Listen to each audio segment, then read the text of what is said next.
दोस्तों, direct energy weapon यानी laser हथियार का भारत ने पिछले साल सफल परीक्षण किया था और अब इसको नेक्स्ट लेवल पर भारत की डीआरडीओ ले जाने की तैयारी कर रहा है और इस लेवल पर दुनिया का कोई भी देश नहीं पहुंच पाया है। अगर भारत को इसमें कामयाबी मिलती है तो भारत का डिफेंस सिस्टम काफी ज्यादा मजबूत हो जाएगा।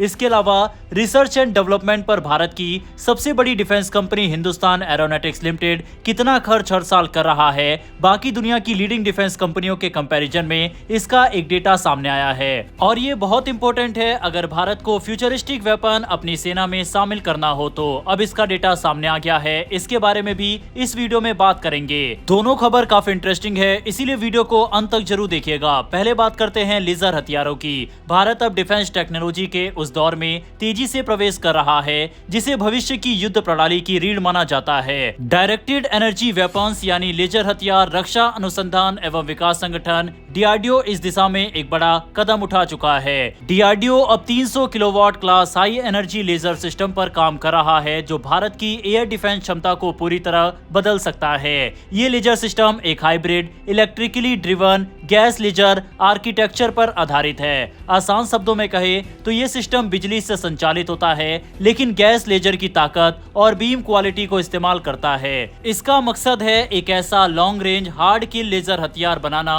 जिसकी मारक क्षमता 20 किलोमीटर से भी ज्यादा हो। इस रेंज के साथ ये सिस्टम दुनिया के सबसे एडवांस लेजर वेपन्स की कैटेगरी में आ जाता है। इस प्रोग्राम से जुड़े साइंटिस्टों के अनुसार 300 किलोवाट लेजर सिस्टम के लिए जरूरी ज्यादातर कोर टेक्नोलॉजीज पहले ही वैलिडेट की जा चुकी है। कई अहम सब सिस्टम पूरी तरह तैयार है जबकि कुछ एडवांस इंटीग्रेशन स्टेज में है। ये दिखाता है कि ये प्रोजेक्ट केवल कॉन्सेप्ट तक सीमित नहीं है बल्कि तेजी से रियल ऑपरेशनल सिस्टम की ओर बढ़ रहा है। इस पूरे सिस्टम का एक बेहद अहम हिस्सा है एसओजी। ये टेक्नोलॉजी पहले ही सफलतापूर्वक वैलिडेट हो चुकी है। हाई पावर लेजर सिस्टम में लेजर बीम जिस खिड़की या आउटलेट से बाहर निकलती है वहां हल्की सी गंदगी, गर्मी या हवा की अशांति भी बीम को कमजोर कर सकती है। एसओजी सिस्टम इस समस्या को खत्म करता है और लेजर के लिए एक क्लीन और स्टेबल ऑप्टिकल पाथ सुनिश्चित करता है जिससे लंबे समय तक फुल पावर पर फायर किया जा सकता है।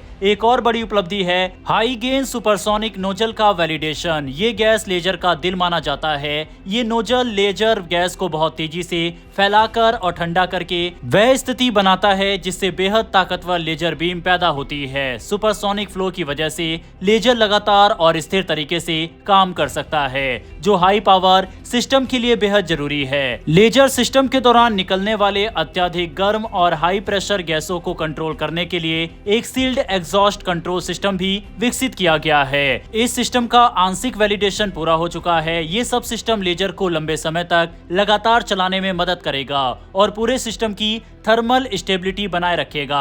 आने वाले फुल स्केल ट्रायल्स में इसकी पूरी जांच की जाएगी। टारगेट को पकड़ने और ट्रैक करने के लिए लॉन्ग रेंज ट्रैकिंग असेंबली यानी LRTA को भी सफलतापूर्वक टेस्ट किया जा चुका है। यही सिस्टम लेजर को drone, cruise missile, fighter aircraft और भविष्य में बैलिस्टिक मिसाइल के टर्मिनल फेज जैसे तेज और मुश्किल टारगेट पर सटीक तरीके से निशाना लगाने में सक्षम बनाता है। फिलहाल जिस सिस्टम पर सबसे ज्यादा काम चल रहा है वह है लार्ज अपर्चर बीम डायरेक्टर। यह लेजर बीम को सही दिशा में मोड़ने, फोकस करने और स्थिर रखने का काम करता है। हवा में कंपन, मौसम का असर, धूल, धुआं और टारगेट की मूवमेंट, इन सब का असर खत्म करना इसी सिस्टम की जिम्मेदारी होगी। असली लड़ाई में लेजर की मारक क्षमता काफी हद तक इसी पर निर्भर करेगी। इसके साथ साथ अडेप्टिव कंट्रोल सिस्टम पर भी काम जारी है। यह system beam shaping, phase correction, thermal control और रियल टाइम एटमॉस्फेरिक करेक्शन करता है। जब ये पूरी तरह तैयार हो जाएगा तब लेजर खराब मौसम में भी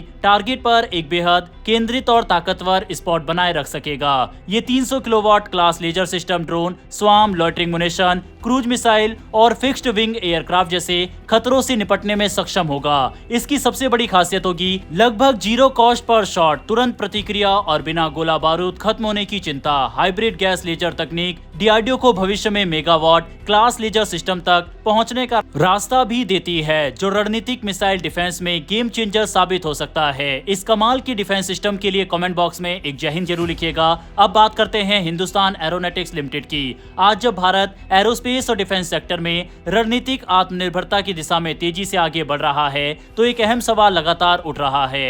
क्या हिंदुस्तान एरोनॉटिक्स लिमिटेड यानी HAL अपने ही पैसों से रिसर्च और डेवलपमेंट यानी R&D में उतना निवेश कर रहा है जितनी दुनिया की बड़ी एरोस्पेस कंपनियां करती है? मौजूदा आंकड़ों के अनुसार HAL हर साल लगभग $340 मिलियन यानी करीब 22,800 करोड़ रुपए अपने आंतरिक R&D पर खर्च कर रही है। यह HAL के कुल रेवेन्यू का लगभग 10% है। ग्लोबल डिफेंस एरोस्पेस इंडस्ट्री में यह आंकड़ा काफी मजबूत माना जाता है। भले ही HAL का कुल खर्च अमेरिका या यूरोप की बड़ी कंपनियों से कम हो, लेकिन रेवेन्यू के अनुपात में HAL दुनिया की टॉप कंपनियों में खड़ी नजर आती है। अगर हम फ्रांस की मशहूर कंपनी डैसॉल्ट एविएशन की तुलना करें तो एक दिलचस्प तस्वीर सामने आती है। डैसॉल्ट हर साल लगभग $690 मिलियन R&D पर खर्च करती है, जो उसकी रेवेन्यू का करीब 10.7% है। डैसॉल्ट का focus Rafale fighter, Falcon business jet और यूरोप के FCAS प्रोग्राम पर है। प्रतिशत के लिहाज से देखें तो HAL और डैसॉल्ट लगभग बराबरी पर खड़े हैं, जबकि HAL कहीं ज्यादा कॉस्ट सेंसिटिव इंडस्ट्रियल माहौल में काम कर रही है।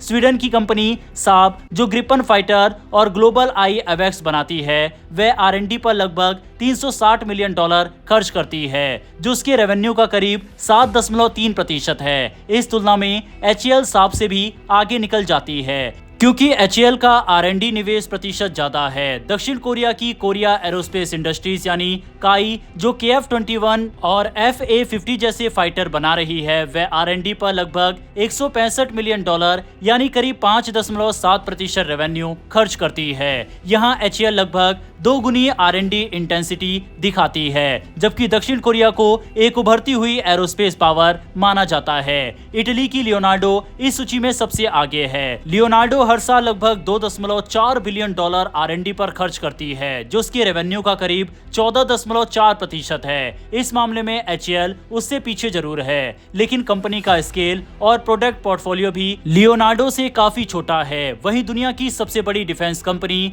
लॉकहीड मार्टिन हर साल करीब $3.2 बिलियन R&D पर खर्च करती है, लेकिन ये उसके रेवेन्यू का सिर्फ 4.8% है। यानी रकम बहुत बड़ी है, लेकिन अनुपात के हिसाब से HAL ज्यादा आक्रामक निवेश कर रही है। इस ग्लोबल तुलना से साफ है कि HAL की R&D इंटेंसिटी मजबूत और कॉम्पिटिटिव है। HAL डैसॉल्ट के बराबर, साब और काई से आगे और लॉकहीड मार्टिन से भी ज्यादा प्रतिशत में निवेश कर रही है। केवल लियोनार्डो ही ऐसी कंपनी है जो अनुपात में HAL से ज्यादा आगे है। जहां HAL अभी पीछे है, वह नियत या इरादे में नहीं, बल्कि स्केल और अनुभव में है। पश्चिमी कंपनियों के पास दशकों की टेक्नोलॉजी, मजबूत सप्लाई चेन, बड़ा एक्सपोर्ट मार्केट और जमा हुआ बौद्धिक ज्ञान है। HAL अभी एमका जैसे क्लीन शीट फाइटर, स्वदेशी इंजन और एडवांस एवियोनिक्स के जरिए ये नींव खड़ी कर रहा है। उम्मीद है कि भारत को इससे काफी फायदा मिलेगा और HAL के जो आने वाले प्रोजेक्ट है उसमें भारत को सफलता मिलेगी। बहरहाल दोस्तों, इस रिसर्च एंड डेवलपमेंट के डेटा पर अपनी राय कमेंट बॉक्स में लिखकर बताइएगा। डिफेंस से जुड़ी ऐसी ही डेली वीडियो के लिए नीचे दिए गए सब्सक्राइब बटन को प्रेस कर